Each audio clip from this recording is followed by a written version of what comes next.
मालेगाव तालुक्यातील देवगड ग्रामपंचायतीच्या कारभाराबाबत नागरिकांमध्ये तीव्र नाराजीचे वातावरण निर्माण झाले आहे। गावातील विविध नागरी समस्या अनेक महिन्यांपासून प्रलंबित असून ग्रामपंचायत प्रशासनाकडून त्याकडे सातत्याने दुर्लक्ष होत असल्याचा आरोप ग्रामस्थांनी केला आहे।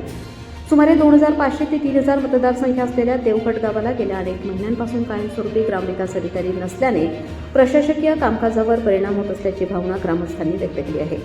सध्या अतिरिक्त कार्यभार सांभाळणाऱ्या ग्रामविकास अधिकारी श्री शरद मोहिते हे मात्र गावातील समस्यांकडे लक्षच देत नसल्याचे नागरिकांचे म्हणणे आहे। गावाच्या मुख्य चौकातील भूमिगत गटारावरील सुमारे 20 ते 30 फूट लांबीच्या क्रॉसिंगचे काँक्रिटीकरण करण्याचे काम तब्बल वर्षभरापासून अपूर्ण आहे।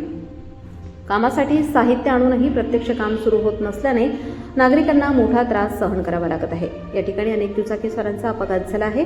याबाबत वारंवार विचारणा केल्यावर 2 दिवसात काम पूर्ण होईल असे आश्वासनही श्री मोहिते भाऊसाहेब यांच्याकडून दिले जाते।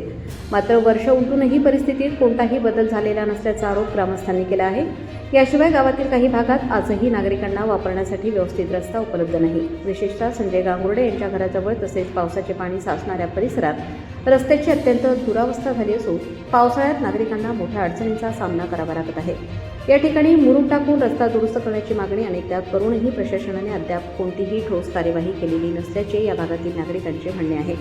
गावात सध्या प्रशासक राजवट असल्याने नागरिकांच्या समस्या सोडवण्यासाठी कोणीही पुढाकार घेत नसल्याची खंत ग्रामस्थांनी व्यक्त केली आहे। मूलभूत सुविधांबाबत सातत्याने होत असलेल्या दुर्लक्षामुळे नागरिकांमध्ये संतापाची भावना वाढत आहे।